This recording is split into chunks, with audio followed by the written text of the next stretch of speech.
I wanted to ask you, so when in your introduction and also in your first lecture, when summarizing what your book is really about, you talk about it as a collection of biographies, a study of leadership, and kind of an anatomy of a specific type of political system, hereditary imperial monarchy. So when you take those three aspects and you talk about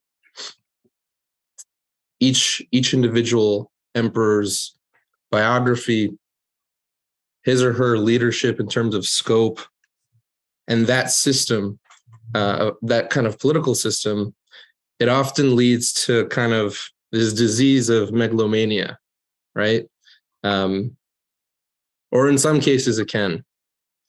And I just wondered if you could comment on, and in those examples, often that the system itself or their reaction to it leads to its own downfall, as in a emperor stays in power for longer than he or she should, or loses touch with a certain aspect of what brought them success in the first place, because of the duration of their time in power. So I was wondering if there are any lessons you learned along those lines, whether there were emperors who put in safeguards for themselves or acknowledged this feature and were able to kind of protect against it in any constructive way, or whether this issue is kind of embedded in the system itself, where that if they're not overthrown or if they stay in power, it's just going to happen inevitably. Sure. No, it's a good point. I mean, I'd probably start off by saying that, sometimes you read in the business columns of the Financial Times or the articles they have there, that one of the risks of a CEO of a big corporation being there for more than 10 years is that they begin to go nuts, megalomania. What was the man's name, the sort of Lebanese who was the head of both Renault and the Japanese company, Ghosn, I think, or Ghosh, or whatever his name was. And it was often said that he became a megalomaniac, too much praise, too much money, too much unchecked power, building towards, firstly, him feeling himself indispensable, increasingly surrounding himself with yes men, all this kind of stuff. And the moral of the story being never let anyone be CEO for more than 10 years. It's not good for them. Well, of course, built into the very nature of traditional hereditary monarchy is that you're not there for 10 years, you're there till you die. So you have all the problems of, just getting very used to not being criticized, not being questioned, being flattered, never opening a door, all the corruptions of power. And on top of that, you have the problem of getting old. Really old, not old in the way that a CEO who's been there for 10 years may be getting a bit tired, but, into your 60s, 70s, whatever, which again is, a major problem. And these are simply built into the nature of hereditary monarchy. It was very, very difficult for a monarch to abdicate and retire. It happened a lot with the Japanese monarchy, but the Japanese imperial monarchy is, if not unique, is semi-unique in the sense that it has a purely ceremonial and legitimizing function. It's, he's a priest king, etc. There are very few examples of monarchs who were also, chief political officers, abdicating and retiring peacefully. It does happen, but it is very rare. So you're stuck with this basic problem. Do all monarchs make an equal botch of it? No, they don't. One thing which helps is that if you have a completely secure and statutory system of succession, because although that does not mean that you don't have tensions, you'll find young, ambitious, old, ambitious, all ambitious people beginning to look to your heir rather than you. The heir even if, well, I mean, if the heir is in a European setup where it is impossible to depose him, on the one hand, he's much less likely to depose you, but on the other hand, of course, he has a security. He knows that at some point, and so does everybody else at court, the inheritance is his. So that creates certain kinds of tensions, but on the whole, it's worse if you have a situation in which your sons are competing to inherit, because again, then they're all building up factions. And if you try and favor, choose one as your favorite or push one of your favorite, the others are likely to turn on you as well. But if you don't, you may actually find that your preference as heir is going to lose out and therefore die. But you also may find that sort of government is increasingly paralyzed as the factions, all jockey for power and position for the moment when you fade out. So you've got all those kind of issues. And then you've got the fundamental problems of personality and character. And, some human beings deal better with old age than others, just like some human beings deal better with fishing than others. I mean, it's in the name. This is the sort of individual biographical element. What is true is that, unlike a contemporary politician, princes are they are brought up knowing that they will exercise great power, maybe sovereign power, full power, monarchical power. And therefore, there is an attempt in their education and upbringing to inculcate into them some of the internal checks and self-discipline that stop a human being from misusing that power. Different systems have different ways of doing this in detail, but almost all of them at one level have the use of whatever the religion is, Christianity, Islam, it doesn't matter, teaching the monarch that he is, if you like, the guardian of his people, that he is not the possessor of the land so much as its trustee, trying to build up a sense of responsibility and restraint, which is absolutely crucial given what damage this young man can do when he becomes ruler. And again, it works to varying degrees with varying individuals. But as you might expect, if you're talking about men who are in their 70s, the memory of their education may be rather, fading by now. So you get all sorts of variations, on around the same basic theme. But it does seem to me that aging too long in power is one of the inherent weaknesses of this particular type of political system. And, I quoted a number of cases in which aging emperors actually came close to, or did bring down the dynasty and polity around their, down on their heads and on their own shoulders. So it's a vulnerability, just like at the other end of the life cycle, having a child on the throne is a source of vulnerability, That's why I talked about the life cycle in my first chapter and then illustrated its, subsequently, even very legitimate, well-entrenched dynasties. If they had a child on the throne, this was usually seen as a moment of weakness, because for a start, there would be competition sometimes as to who should be regent, or at the very least, who should have the ear of the regent. A regent who would very, very often be a woman, a mother, never would have the same authority as an adult male monarch, And it was always possible, not always plausible, but always possible, to revolt against a regent claiming that you were acting on behalf of the young monarch, the emperor, who was being betrayed, et cetera, et cetera, et cetera. So there is a chink there. And if one's dealing with new dynasties, sometimes having a child on the throne was fatal. So you get every kind of connotation, of variation. But your basic question is a good one. And the basic answer is yes, this is systemic. It is inherent in hereditary monarchy as a system of government, Thank you very much. Not at all. Mm-hmm. Julian? Kind of bouncing off of that, one of the more interesting cases that was in the book that I guess the most interesting case in my mind was that of the fascists in Italy, and the kind of legitimization they gave to the emperor of Italy, the new emperor. You got a point about how he wasn't really an emperor until Italy went into Ethiopia. Yeah.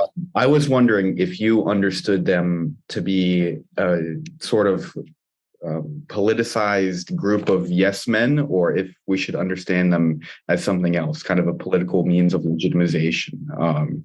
You know, hang on. Who is they? Do you mean Vittorio Emanuele or the fascists? The fascists. No. I mean, you know, whatever some of them may have become.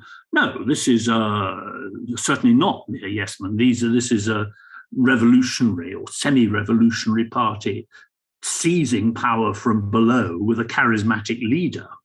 There are an awful lot of things I could say about the relationship between the monarchy and the fascists in Italy and comparatively.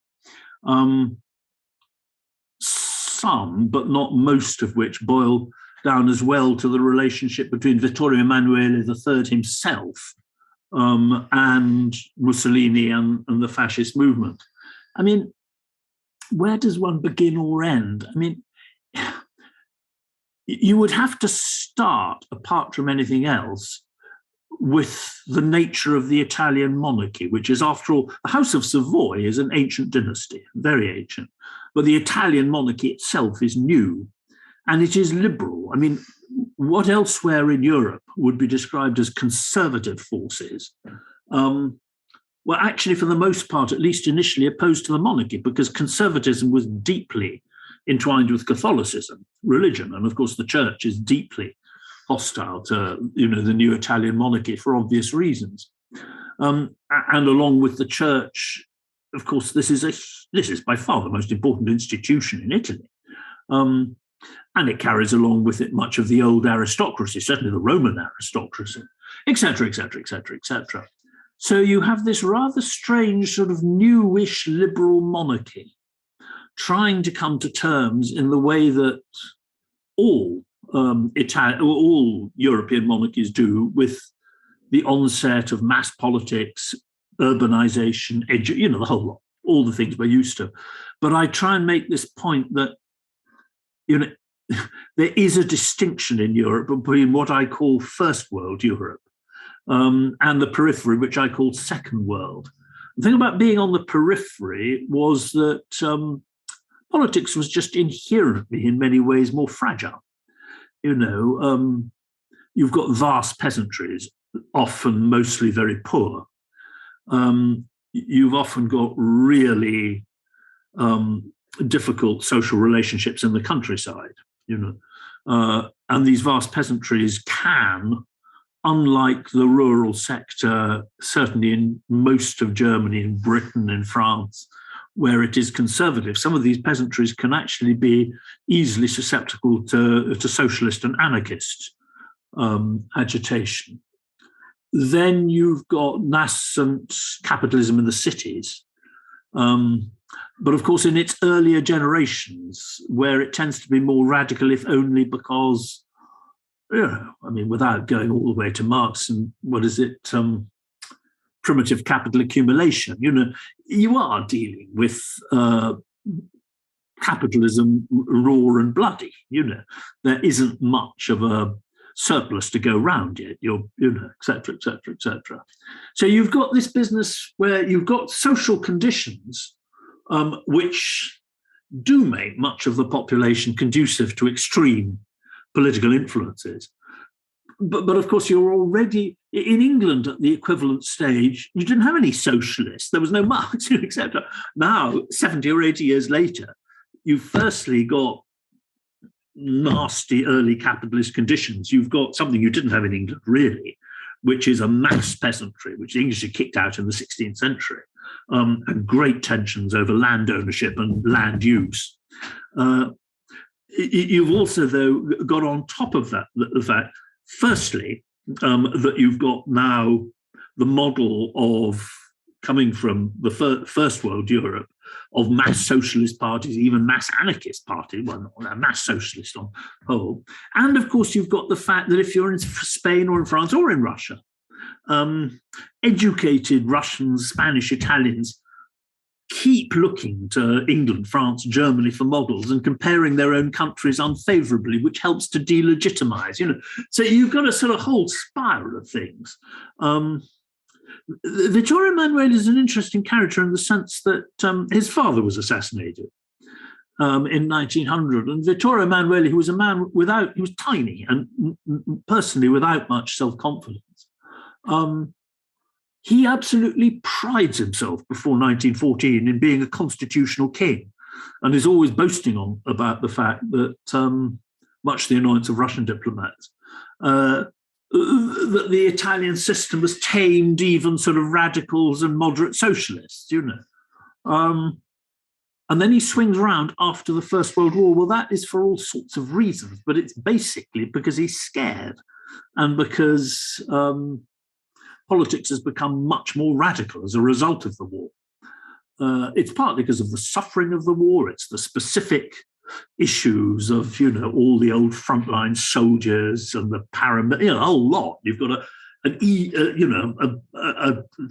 big group of young men used to violence, used to being extremists, feeling that they have a special right to play a leading role in politics because they've bled at the front. It's usually, the so-called Arditi, a lot of the sort of hardcore of the early fascist movement. These are shock troops in the First World War. They'd suffered appalling casualties and they'd been extremely courageous. So there's that element which comes in. And then there's simply all the dislocations at the end of the war and the model of what's going on in Russia, which scares the living wits, of course, out of the Italian elites and middle class. So you've got a whole concatenation of things coming together. But it is very, very interesting because in the end, the decision there's no question that if the Italian army had been ordered to disperse Mussolini's march, it could have done so without difficulty. The real issue is what happens next.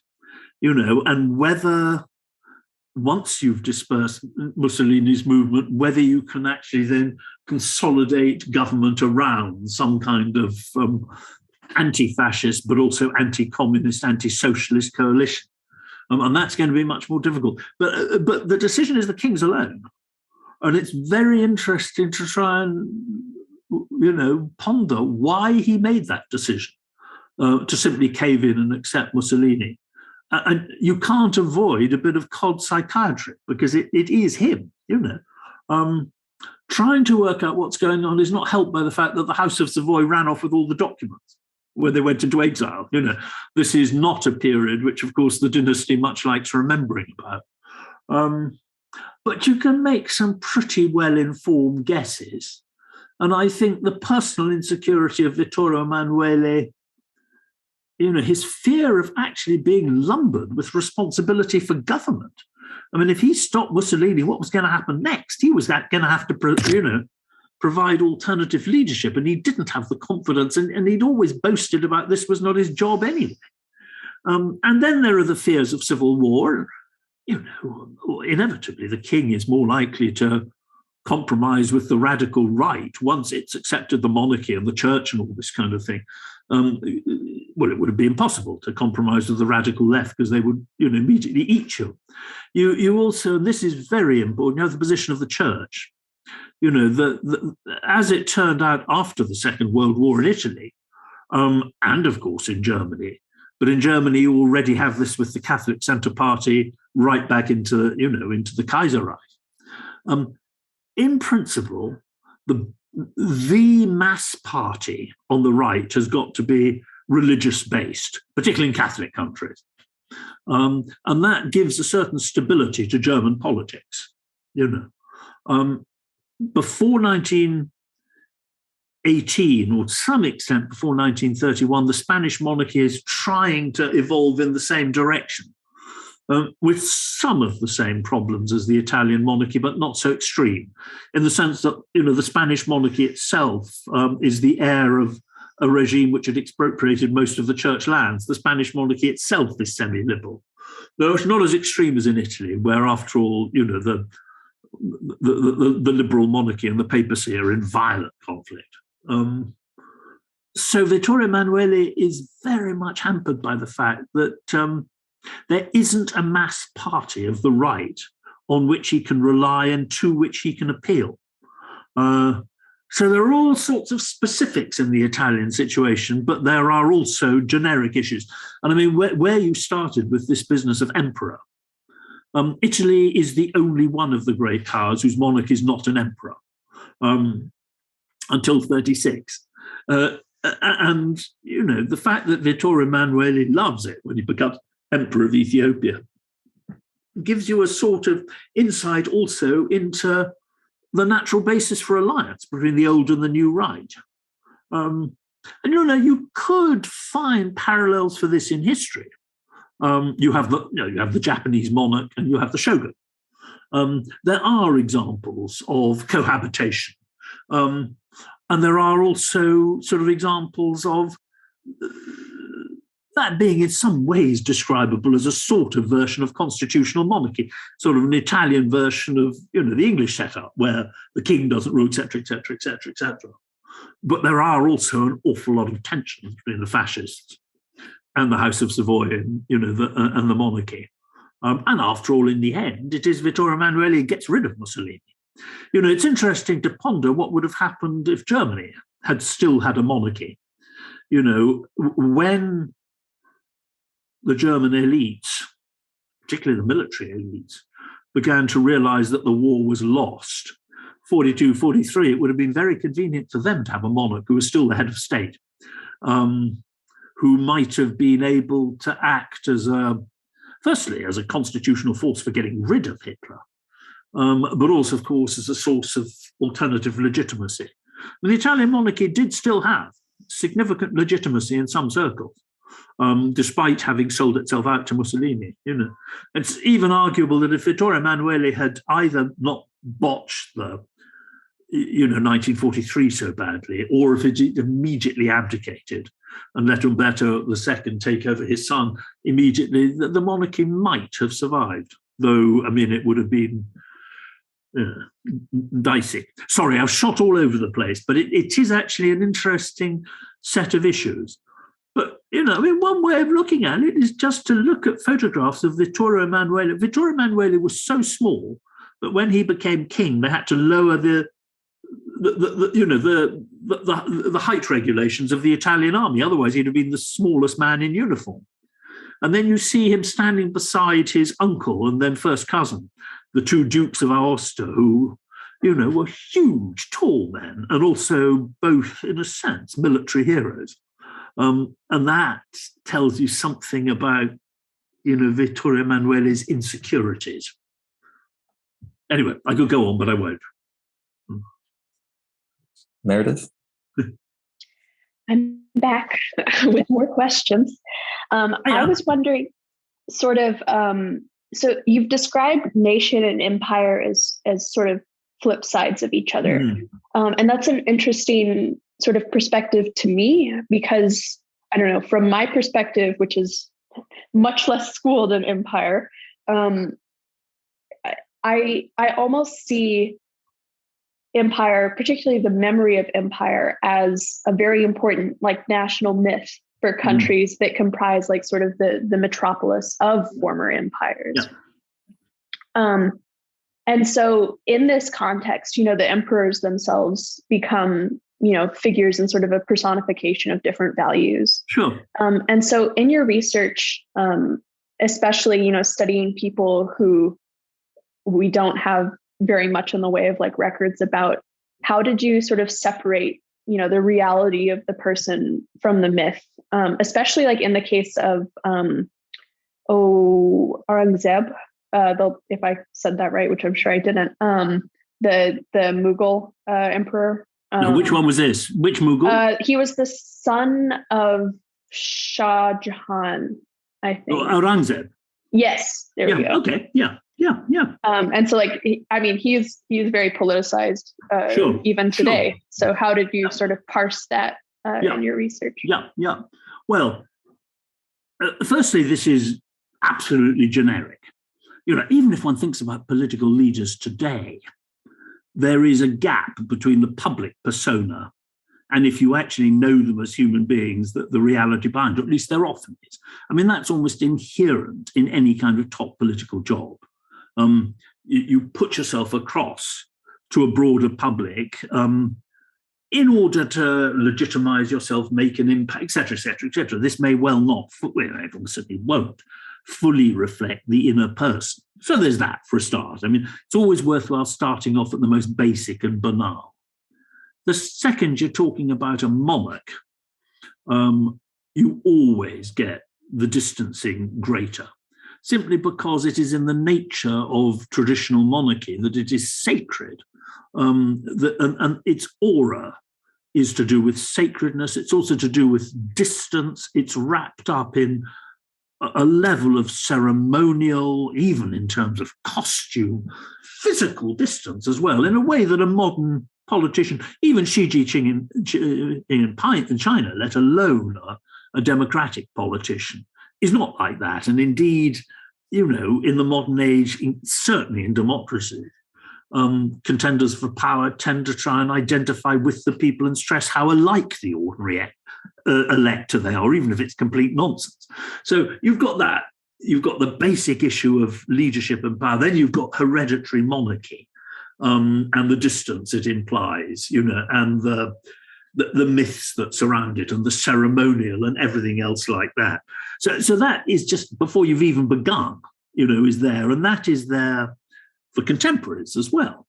There are very, very few contemporaries who actually know the ruler as he or she really is. It's a tiny circle. And in some cases, actually, monarchs don't open themselves up to anyone but their inner family. Some will have a very small group of friends, etc., etc., etc. So you've got all that. Then you get on to what I think you were really talking about, which is historical memory and myth about these people as distinct from reality. Well, yeah, and why don't we start with Aurangzeb? It's a perfectly good example. Aurangzeb is doubly, if not triply, cursed. In the first place, it's not just that the Mughals are, of course, an Islamic dynasty, and they're an Islamic dynasty which rules over the Indian subcontinent. And if that always made them somewhat problematic in the era of Modi and Hindu nationalism, of course, it makes them triply wicked. But Aurangzeb is, of all the great Mughal emperors, the one who most stresses his Muslim identity. He does a number of things which reinforce, and suggest that he sees himself as an Islamic monarch. He rose back on some of the Hindu or mixed ceremonies, rituals, etc., which Akbar had brought in. He doesn't pull down many Hindu temples, but there is a bit of that, and there is a bit of more, and he goes out of his way to show that he is an Islamic man and an Islamic ruler. That means that, of course, he is absolutely up there in the mythology of contemporary Hindu nationalism and Modi as wickedness personified, in a way that, I don't know, I'm not an expert on contemporary India, but no one would ever have put forward Aurangzeb as some Congress, historians and sympathizers idealized Akbar. With his ideas of a syncretic religion, his tolerance towards, not just tolerance, but it sort of genuinely does regard the various religions as all contributing something to a common truth, all this kind of stuff. There is a reality there already with Aurangzeb, but it hugely increased by myth. Then on top of that, of course, and to some extent justifiably, there is a sense of Aurangzeb as failure. That he is one of the contributors to the decline and eventual fall of the Mughal dynasty. So he gets it from every direction, in terms of historical memory and myth. The real Aurangzeb, to the extent that we can penetrate to his personality, is not a Muslim fanatic or persecutor. He doesn't actually even do much harm to non-Muslims, etc., etc., etc. So his demonization is much exaggerated, etc., etc. I could go on about this. If again you're broadening out there, which is where you sort of began, the memory of empire in contemporary nations. Well, of course, the first thing, and you did this, is to make the distinction between the contemporary nation, which is the heir of the metropolitan area of an empire, and the former, as we might put it in West European transoceanic empires terms, colonies. Then things get a bit difficult. They get a bit difficult. And one way I could illustrate this is by talking about a book I wrote, not this one, not the one at Russia against Napoleon. And there, almost at the center of my thinking, and almost one of the reasons I was drawn to the book, writing the book, and why I wrote it in the way I did.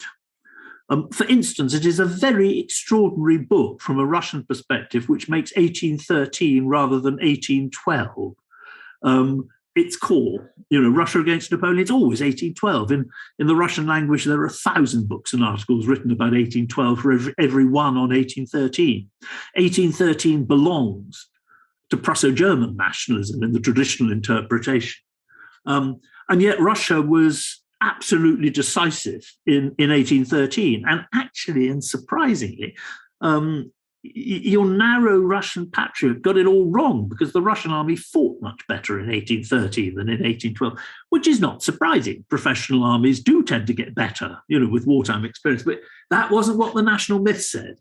So what's going on?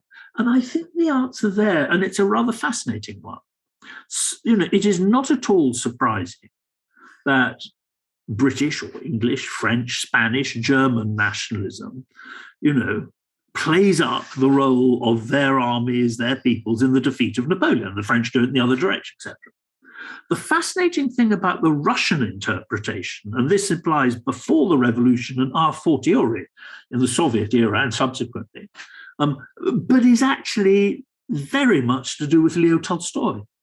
It's a very extraordinary patriotic tradition, patriotic narrative, patriotic mythology, which actually underplays Russia's achievement in the defeat and overthrow of Napoleon.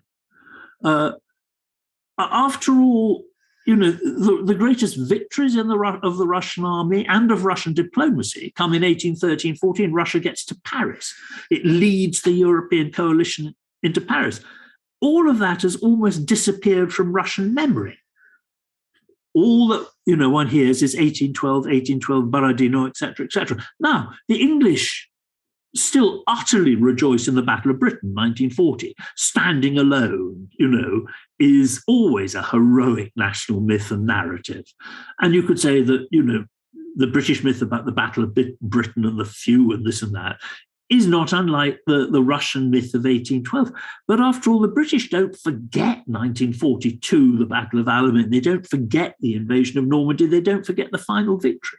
So why is it that Russian memory forgets what were the greatest triumphs of the Russian army and of Russian diplomacy under the old regime? And I think the answer there, and this is interesting, it is because 1812 is seen as a Russian national triumph, whereas 1813-14 are seen as the triumph of the empire, of the dynasty, and of the professional army. Now, to understand why that split is so extreme in Russia, you have to remember that Russian politics is quickly that extreme in terms of the split. So the liberal and radical tradition, and subsequently the liberal nationalist tradition, basically buys into a Tolstoyan mythology. 1812 is the victory of the Russian people. 1813 and 14 don't really matter. Because after all, this is the dynasty, it's the, and although this is in one sense extraordinary, it is an example of how actually, if you try and exploit history, and the history of what was a dynastic, aristocratic, multinational empire to feed modern ethno-national myths, you're going to distort a lot and leave a lot out. But you can't look. The most successful Allied army, coalition army in 1813, is the so-called Army of Silesia. It has 3 army corps, 2 Russian, 1 Prussian. If you talk to a Russian, when I wrote that, but they hadn't got a clue what you were talking about the troops who fought in that army and won some of the greatest victories in 1813-14, well, you could say it's not altogether surprising. One of those 2 Russian army corps is commanded by Count Alexandre de Longeron, a French royalist émigré, and the other is commanded by General Baron Fabian von der Ostensacker. These are quintessentially imperial figures. You know, they are not names which would obviously resonate with ethnic Russians. And actually, again, if we don't need to talk about this in any detail, but if you're looking at what's going on right now, Putin is mining Tsarist myths, Tsarist narratives to justify his present policy in Ukraine. It's very interesting. But when he makes some of his key speeches, he's got a statue of Catherine II behind him. You can see her standing up over his shoulder. He's now beginning to talk about himself as a reincarnation of Peter the Great. This is all very splendid. But, if you're actually looking at the reality of to what extent, the empire was like the contemporary Russian narrative or Putinist narrative says, just think this is a sort of silly example, but it's not entirely simple. Think of the Donbass. Well, by coincidence, the city which is now called Donetsk was owned by my family in the 19th century. My grandfather, in the end, sold it, and my great-grandfather acquired it. Right. When my great-grandfather acquired this place in the mid-19th century, it was empty. There was just sheep. But he obviously was tipped off that there were probably rich coal seams underneath, So he buys it, and the person who develops it is a Welshman called Hughes, which is why it was called, he let it to this Welshman called Hughes. That's why it was called Hughesovka before the revolution. The core of the skilled mining community are not Russians and they're not Ukrainians, they're Welsh. They come in. In time, most of the mining community are immigrants from Russia. But in those days, along what is now the Russo-Ukrainian boundary, most of the peasant population, well, of course, they didn't think of themselves as Russians or Ukrainians. In terms of language, they spoke a variety of local patois, which no civilized inhabitant of Petersburg or Kiev could understand.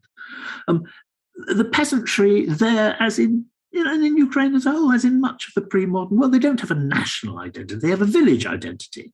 And to the extent that their horizons go beyond the village, it's religion that unites them. Why would you think that ethno-linguistic identity could mean much to people who are illiterate? Of course it doesn't. This is all a modern nation-building and specifically European modern nation-building myth. It's not the nation-building myth of contemporary Iran or of contemporary Indonesia, because they know damn well that if you go for ethno-linguistic identity, your state implodes because it hasn't got any unity there.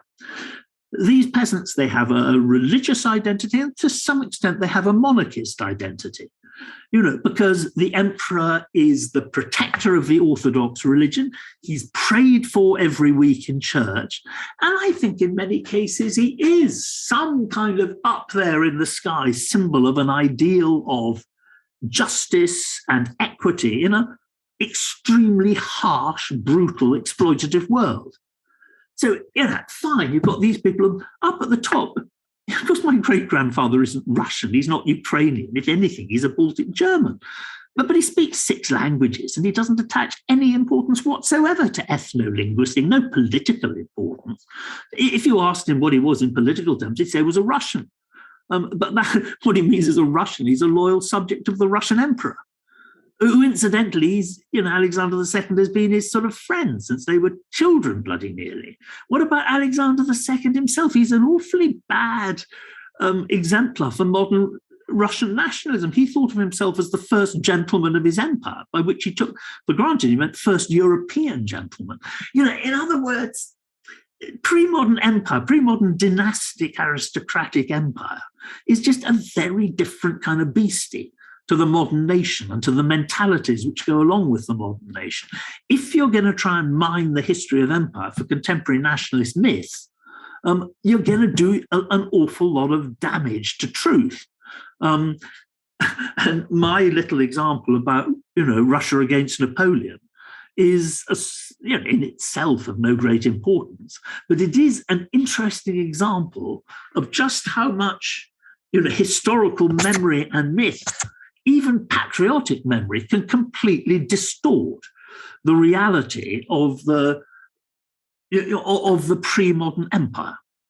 That I'll stop there, but it is actually an extremely interesting question, and it's one you've got to be very careful about generalizing too much about. It's a very different matter if you're talking about the memory of the British Empire for English nationalism, because there you're talking about an empire which was on the other side of the oceans.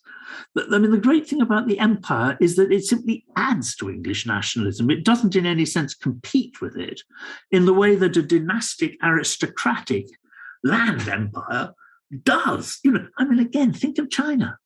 This is really important. Was the Qing Empire Chinese?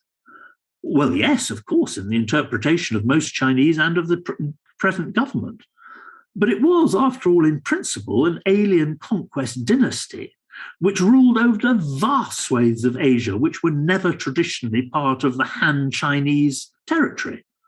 Well, not at all surprisingly, when the Chinese signed a contract with me to publish my book in Chinese, they didn't ask for many changes, but one thing they're very, very sensitive about is any suggestion that the Qing Empire is in any sense imperial rather than Chinese. Because after all, if it wasn't Chinese, then maybe you could begin arguing that Xinjiang or Tibet, or even at a stretch, Taiwan, which after all was only recaptured for China in the 1660s, are in some senses not national Chinese possessions, but imperial possessions. And it is very interesting and important, though it's, I think, not the prime cause of this.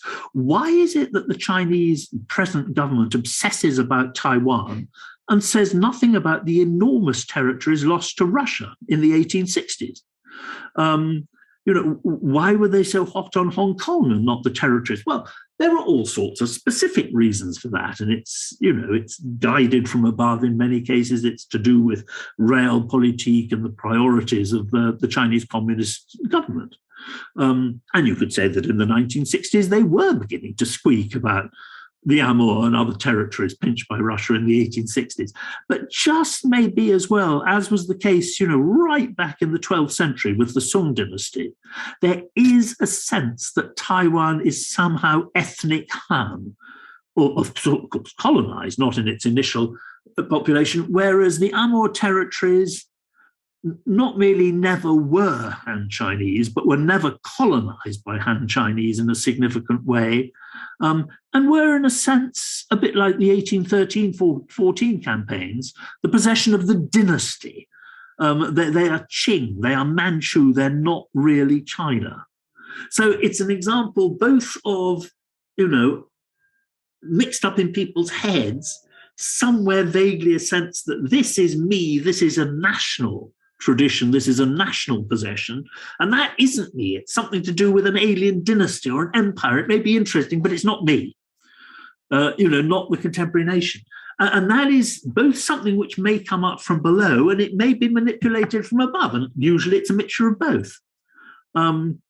It is, again, to the point that when that group of Chinese nationalists landed on the Senkaku Islands, as the Japanese call them, it was quite interesting because the group included people carrying the flag of Chiang Kai-shek, the Taiwanese national flag. These were Chinese old school nationalists who didn't like the government in Beijing in the slightest.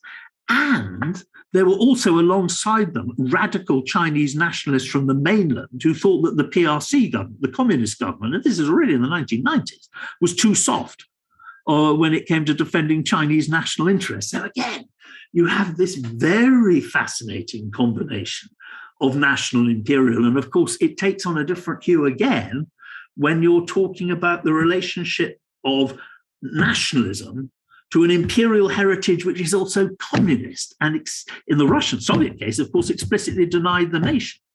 You know, one reason why some of the descendants of the old white emigration are so passionately pro-Putin is because, correctly, they see Putin as having denied and denounced the communist era regime for not defending or understanding Russian interests, traditions, etc. You know, Khrushchev gave Crimea to the Ukrainians in 1954. What a bloody stupid thing to go and do, for which we're all suffering. But also, what a denial of Russian history. You know, you could not imagine someone doing that who was a real Russian nationalist. Think of Gorbachev. And I certainly thought of this at the time because I was very much involved in government and politics at that time, and in the media for the only time, etc. You know, what Gorbachev did with extreme naivety in 86, 87, 88, and 89 was reintroduce into Soviet politics what had been, in many ways, the most difficult single issue for the last 5, 6 Russian emperors, in other words, for the whole 19th and early 20th century. How do you marry Russian authoritarian political traditions with Western imports stressing rule of law, individual, etc.? This was the key dilemma of imperial Russia. It absolutely tortured the Russian polity. They worked it one way, another way, this way round, etc. And in the end, it contributed to bringing them down. You know, and suddenly Gorbachev, as if none of this had ever happened, brings in a radical program of Western-style liberalization, even using the words that Alexander II's reform program had used: perestroika, zakonnost, the whole glasnost, the whole bloody lot. But with an astonishing naivety of squeaky Lieven sitting in London in 87, 86, and say, this man risks bringing the whole bloody thing down on his head. Why is it that the leadership can't do that? Well, that is partly because, by definition, having said that essentially Russian history begins in 1917, they couldn't make those parallels with Tsarist history. They couldn't understand the implications of what these reform policies might mean for the preservation of the empire, apart from anything else. So again, look, this is me as ranting, but what you've got hold of is really a very, very big issue, a fascinating one about which one can generalize, but which also, you know, does differ enormously from place to place. Just to, you know, repeat one thing, you know, right back in the 1890s, the chief legal advisor to the Russian foreign ministry, old Theodore Martins, you know, wrote this bloody great tome. One of the things he said was that if the very increasingly fashionable modern idea of popular sovereignty and nationalism, in other words, to every group defined, self-defined by ethno-linguistic and historical identity, but ethno-linguistic above all else, if to each of those groups there ought to be a state, independent nation state, then the result was going to be absolute bloody mayhem in the vast area of the world occupied by the Russian, Habsburg, and Ottoman empires. And he was right. You know, to get from the imperial map of the 1890s to the national map of 1945 took 2 world wars, genuine genocide, not the kind of idiot use of the word genocide nowadays, full-scale genocide of the Jews, to some extent of the Armenians, and ethnic cleansing on a completely catastrophic level. And, you know, we still aren't out of the woods as regards the Middle East. We're still in some way sitting amidst the consequences of the collapse of the Ottoman Empire. The European ethno-linguistic democratic, you know, principle of nationhood just doesn't actually fit very well in the region. Then you reckon on the fact that if you look at almost all the great states of Asia, by which I mean Iran, Pakistan, India, Indonesia, even to some extent China, apply European ethno-linguistic democratic principle, And I don't think the planet's going to survive. If they go through something equivalent to 1914 to 45, the consequences, particularly if tied in with global warming and the end of 300 years of Anglo hegemony in the world, we're not going to survive. But actually, most of those states in Asia, if you look at Iran, for instance, they have their own sense of nationhood, except nationhood is sort of a very difficult term, which isn't really rooted in ethno-linguistic ideas anyway. So it's very crafty. It's very crafty. But it is a sort of crazy mirror way of looking at the modern world, coming at it from the different imperial traditions. Sorry, I've been thinking about this now for about 15 years. So it's sort of, once I get loosed, I don't stop. Ready? Hi, Dr. Lieven. Hello, who's that? Hi, I'm Ruti. I'm a graduate student at the University. Yeah. Hi. So I have a question from yesterday's session, kind of leftover. You, in your book, you have this huge emphasis on, human beings and how that plays a role in emperors and their oftentimes downfall. And then you have this sort of spiel about Trump and comparing him to the last German emperor, and how just like contemporary leaders, given the gravity of the climate crisis, kind of need to be better than any of the other world leaders sort of had. But we're at the core, people are still human beings, and I wonder what your kind of thoughts are on the sort of future of world leadership and how. It's obviously very vague, but how like people kind of reconcile this need to be better, but also these sort of still very human aspects of leadership. Surely. Well, one way of thinking it, I always did fear that faced with some really dire crisis, fortunately, he never did face a real major international crisis. Trump was a combination of such a vast and fragile ego. He was also a man of absolutely no morals. I actually think that Putin and Xi Jinping, both of whom are very far from my favorite human beings, do have some sense of something other than their own ego. I think in their own minds, they think they're serving some conception of Russia or China. I don't think Trump is capable of that. I don't think the sort of barons of the New York property market, particularly his sort, simply think in those. I don't think they can. And so I never had any doubt that if he thought that there was a choice between blowing up half the world and assuaging his own ego, half the world would go without much worry. I think you could well say the same would be true of Putin and Xi Jinping, unless it was their own countries involved. And in that sense, sort of the naughty comment about it, the comparison being a bit unfair on William II. The last Kaiser was always a bit nuts and went completely balmy, once he was in exile. Somewhere there was some sense of constraint rooted in a traditional Victorian era education. Perhaps. It is. I don't know. I remember when I was on the metro in Russia, in the Soviet Union in the old days, but also in post-Soviet, but also in Germany when I spent time there working on one book, and actually in the London metro as well. I'm not so confident about the women. I don't know, but I always reckon that probably you had a potential Hitler and about 5% of all the men on the metro. And actually Hitler would made it absolutely clear that once he'd lost the war and his, the trouble about Hitler, he's a great idealist. The trouble is he's an idealist whose ideals are utterly evil.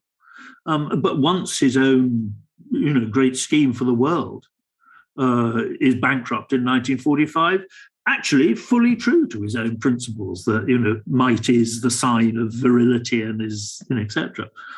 It would absolutely blow up the world, including all his own people, happily as a sign of, this is what they deserved, etc., etc. So that is pretty terrifying. And I think the Hitlers of this world are more likely to be produced by democratic mass politics than coming through some bureaucratic authoritarian system.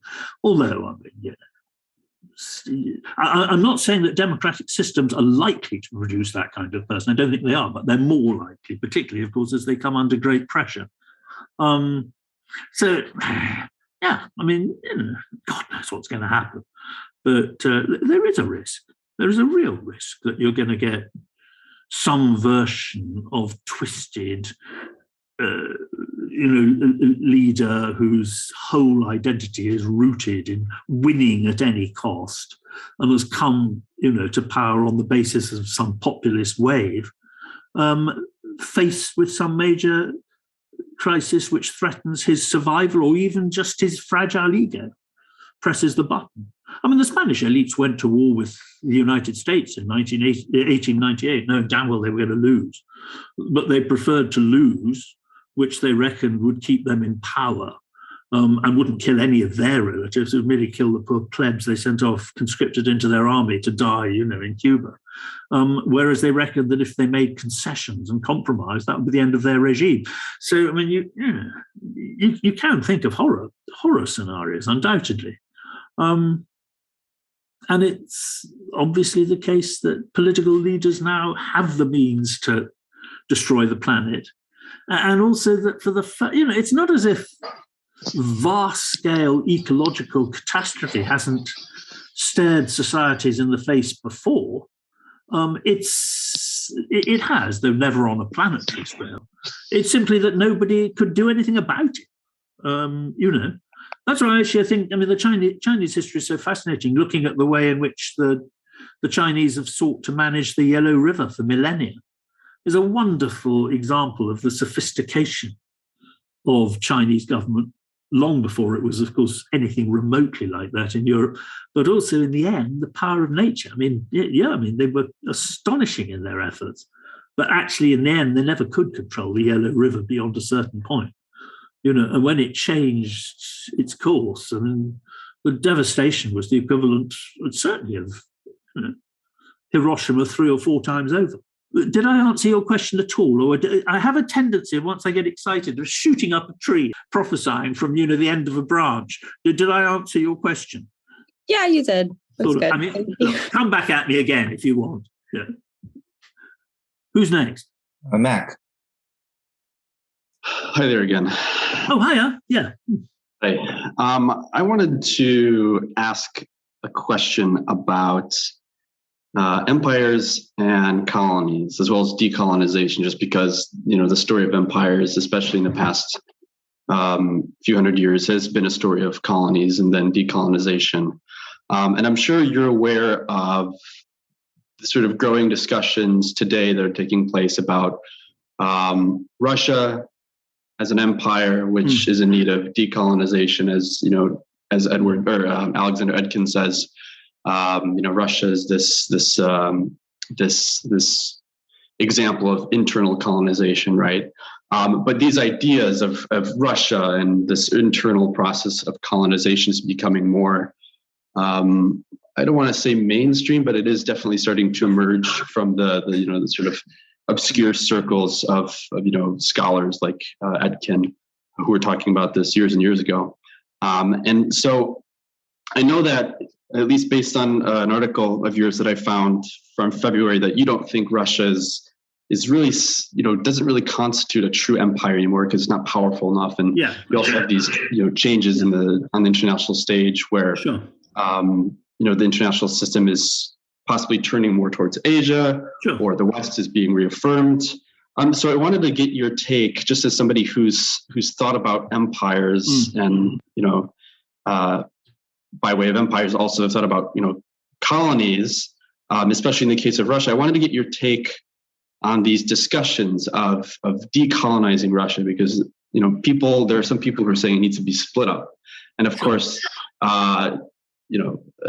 the Helsinki Commission in the United States, for example, they have their map that they've, drawn up how Russia needs to be divided up. There are Russian expats in Prague who have come up with their own map, and I'm sure many other, other maps that people are coming up with, and each map is different. So it's sort of interesting to think about how people are trying to understand how to split up Russia. But just as somebody who's been thinking about these things for so long, especially in the case of Russia, what do you think about these discussions? How do you look at them? What are your thoughts?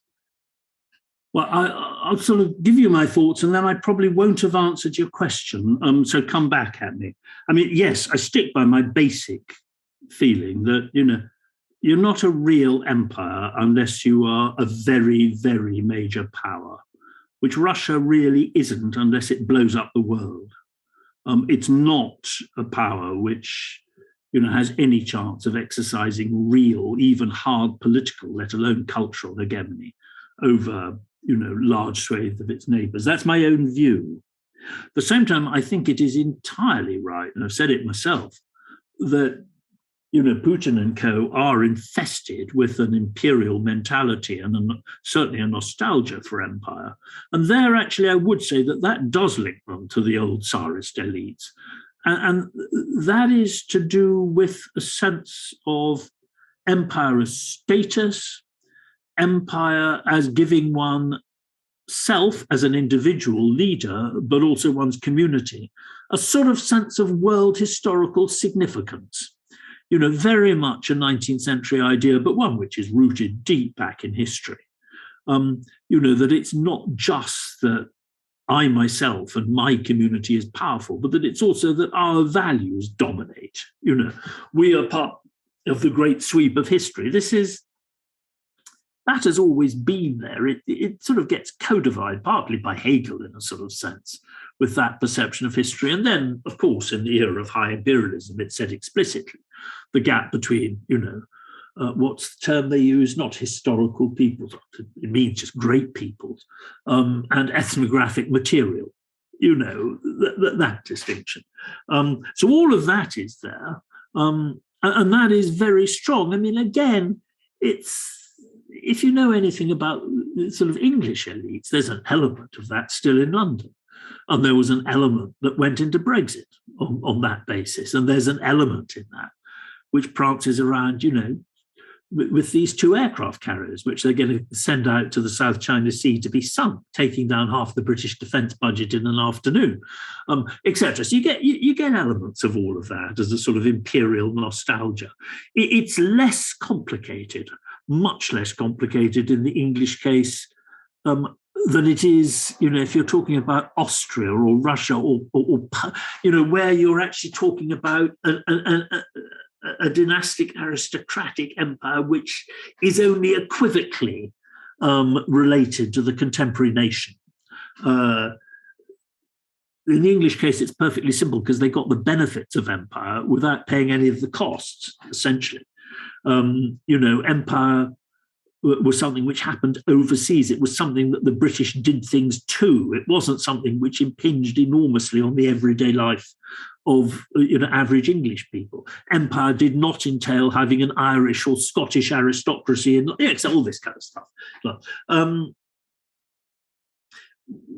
The thing about Ukraine is the whole point about Putin, and indeed much of the Russian attitude towards Ukraine, some Russian, is that they don't at all think of it as a colony. They think of it as a part of themselves, And after all, again, this is important for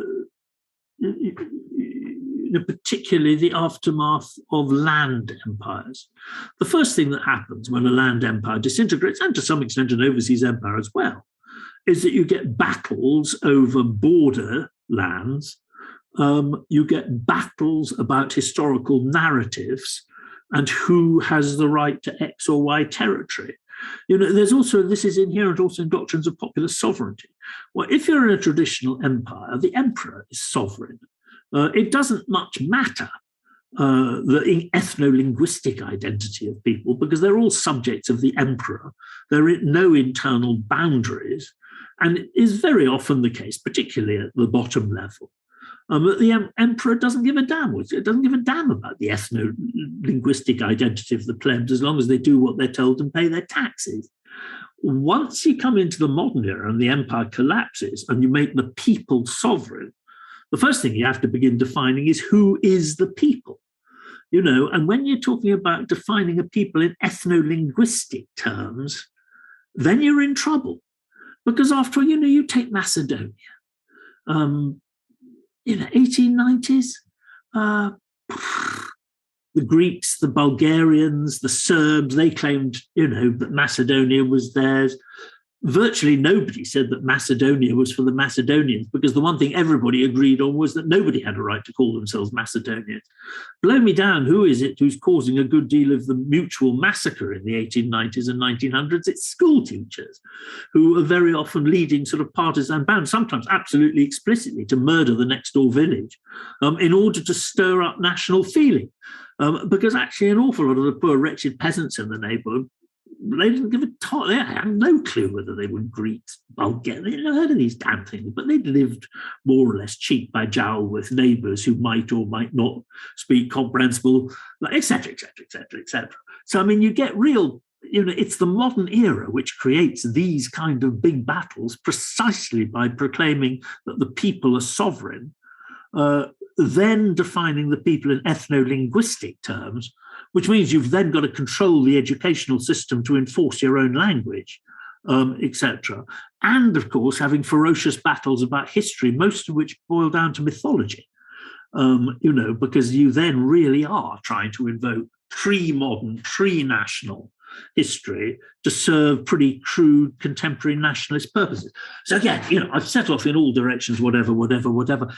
I'd sort of, Alexander Etkin did give me a copy of his book, and I read it, sort of. And bits of it I found interesting, but the thing about Russia, it's a sort of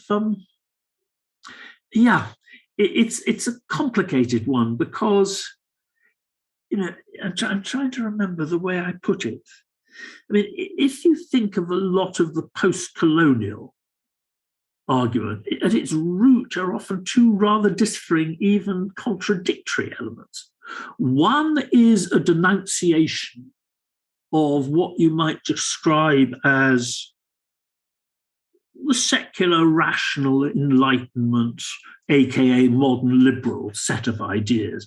And that really, as a criticism, goes back partly to critics of the Enlightenment in the 18th century, but very, very, very, very much to European Romanticism. And Russian Slavophilism is an offshoot of European Romanticism. So there's that side, which is basically a rejection of the secular, individualist, rationalist, utilitarian Enlightenment, whatever you want to call it, in inverted commas, liberalism.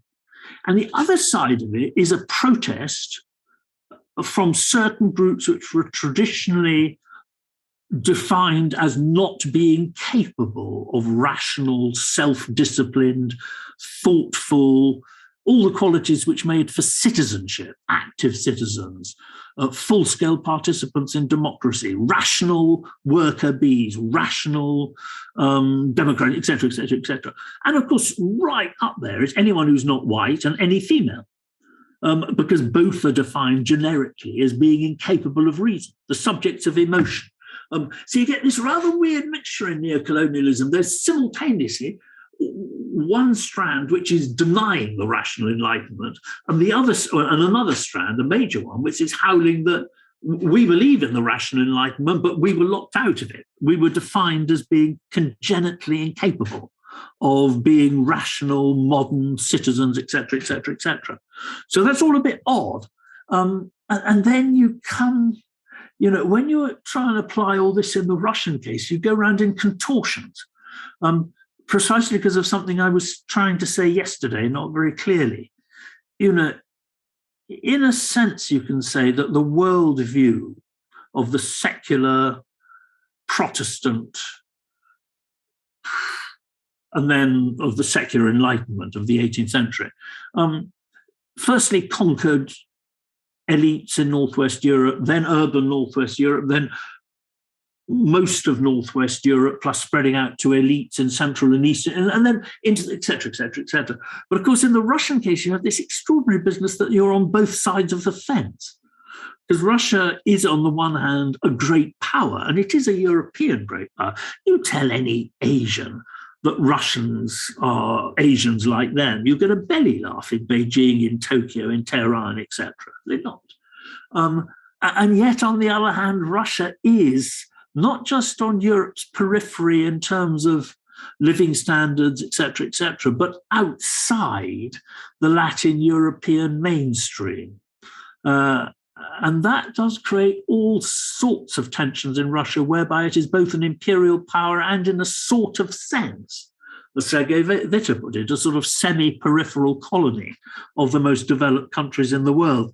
So you get all sorts of tensions. Actually, when I read Alexander Etkin, when I read some of this stuff, the post-colonial stuff, my first reaction was, of course, resentment that I had to get out a dictionary to read English, which I really resent. I got stuff against my will into a Roman Catholic monastic school and had to snooze my way through endless sermons about Catholic theology. Then, blow me down, I went to Russian study and I got Marxism, Leninism, plus bits of sort of Marxist, what do you call it? Claptrap, jargon. And I had to get out my dictionary for that. So I do resent all these people who turn up, with sort of cultural theory and blow me down. I think I'm reading political science. I sometimes think I'm reading a sort of rather weird mixture of Anglo-American self-congratulation mixed up with German, and therefore totally. And then, you spent hours trying to work, and I was head of politics, so you spent hours trying to work out what the hell these people are talking about. And then finally the penny drops and they're saying things like a horse has 4 legs. You don't need your dictionary and 3 hours of sort of linguistic torture to work out that.